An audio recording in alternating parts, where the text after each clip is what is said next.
Hello everybody and welcome to another of my globe stories. If you've been watching my past videos, you will have noticed that I've had a video conversation, one might say, with one YouTube user who was claiming he had all the proof for the flat Earth, and all he did was film some stuff across Lake Constance and basically prove that there is a thing called refraction. But this concept of refraction is, I don't know, it's probably too complicated to flat earthers. They always get this mixed up. And I thought I will show a visual proof for the globe Earth that is as simple as one can make it. And the simplest concept, or one of the simpler concepts, is perspective. And the simplest concept of perspective is what is shown here on Bob the Science Guy's channel. I'm gonna of course link to his videos, and I highly recommend his channel. He's really doing great work on his channel, and also getting into astronomy lately, so that's quite awesome. But anyway, what he's showing on this in this video is a really simple experiment proving the most simplest law of perspective, and that is, if you have objects on a flat plane and your viewing position is exactly at the tip of those objects, all those objects have to be in line with each other. They cannot dip down or go up. They all have to be in line, no matter how far away they are. So if that battery back there were much further away, at the very edge of the table or whatever that is, then the battery of course would be much smaller, but due to perspective it would seem to rise up along that lower line here, and the tip of the battery would still be in line with this parallel here. That's the most basic, the most simplest concept of perspective. We are not even talking about the vanishing point here, we're just talking about this line. If those three objects are in line here, then no matter how far away the objects are, they're always in line here. So let's go back to my initial image. This is an image that I took about 1.5 years ago, where I did not yet know that flat Earth was still a thing. Happy days. Anyway, I took this image in the northern part of the Black Forest, which you can see here, lots of trees. And this was a unique time of year, which happens about twice a year, and it's called weather inversion, where you have exceptionally clear weather conditions, clear atmospheric conditions, and you can see you have exceptionally far sight up to the Alps right here. And I initially took this image to mark the most famous peaks of that region of the Alps.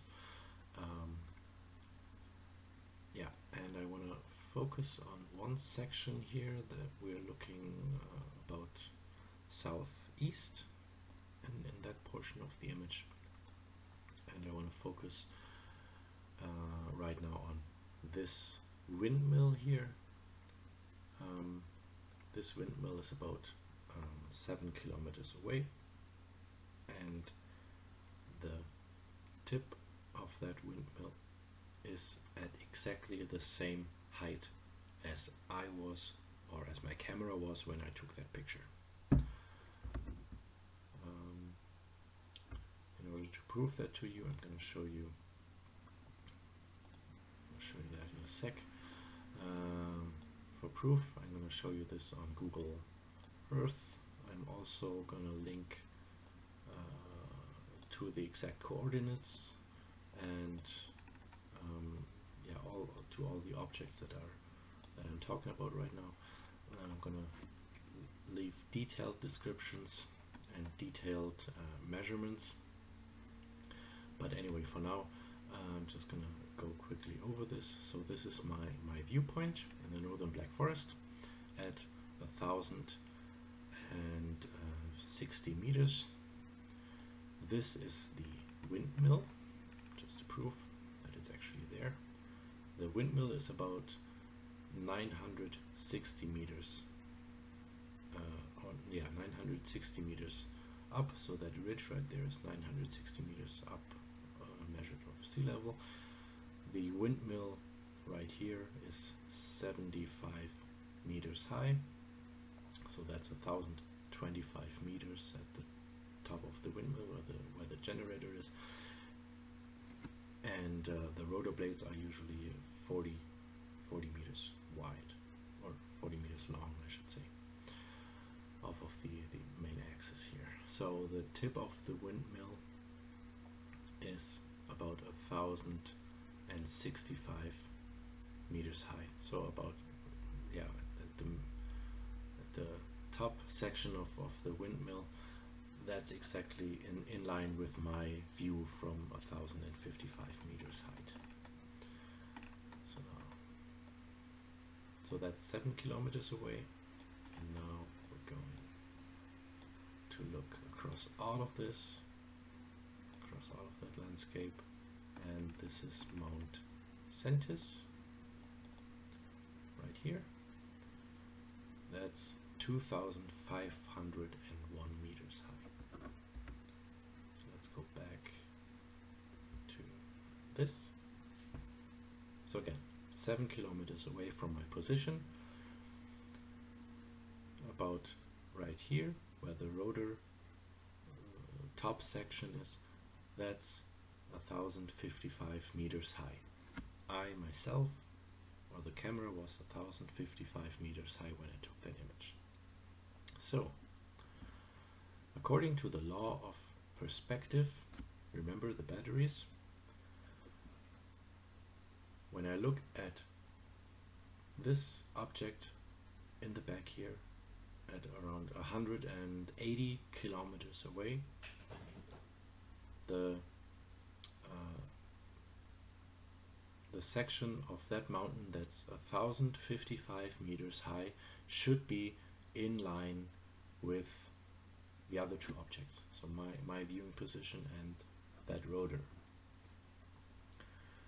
As you can already see, this is clearly not the case, but I spared no expense and I pulled out my special scientific measuring thingy-majiggy.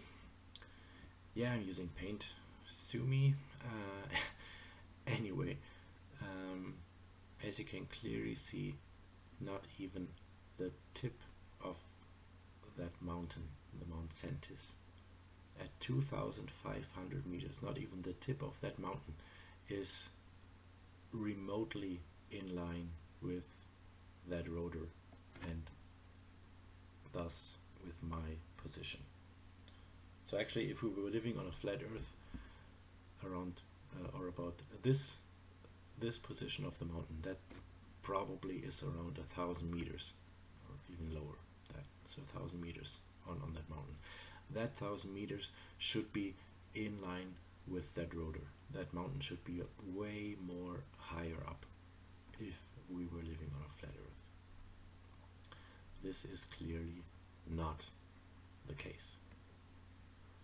Let me pull up the real scientific tool to prove this.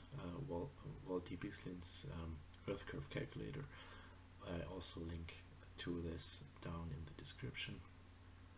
I set up two targets in this program: the Mount Sentis, 2,500 meters high at 176 kilometers, and the second target, which is at 7 kilometers and 1,055 meters high. This is the windmill. and on the right this is the globe model, and this exactly shows what I have photographed about a year and a half ago. This model of Voltibislin simulates this exactly. This is the windmill tip, and back there this is the tip of Mount Santis. You see the drop here. If we were living on a flat Earth, we would see this. This is eye level. The level that my camera is on is at the same, is at the perspective line with the windmill, with the tip of the windmill rotor, and the lower portion of that Mount Santis at 1055 meters is also in line with that perspective line, with that eye level. And that mountain is higher, so it's 2,500 meters. It's 176 kilometers away and really small, but it's clearly visible. It's clearly visible, and it should be way the hell higher on a flat Earth. This is the most clear proof to me, and the most obvious proof that we live on a globe. And I know what the flat earther Joe Crexni, that I've had the conversation with, that I made the past videos that I put out about, I know what they're gonna, I know what he's gonna say, I know what all the other flerfers are gonna say. It's perspective, or it's refraction. Yeah, it's probably refraction. Yeah, because that's all they know. They can't come. They can't say it's not gravity, because gravity is not the point here. So their next line of defense is the refraction thing. And if you know even anything about how optics work, if you just look around in the world, every 4-year-old knows this. This is that there's no refraction going on here. This was one of the clearest days of the year. Those mountains are succinct, they're clear, there's no refraction going on. Of course, in the flat earth world there's magic refraction that we cannot see as refraction, that's hiding things, whatever. But I hope to some people who have been unclear, or who have been wondering, well, is there proof? Can we prove it? Can we prove the globe? There's really real simple methods that you can do anywhere. You can just, you don't even have to go to a lake. You can go up on a hill and look on Google Earth. All the data is there.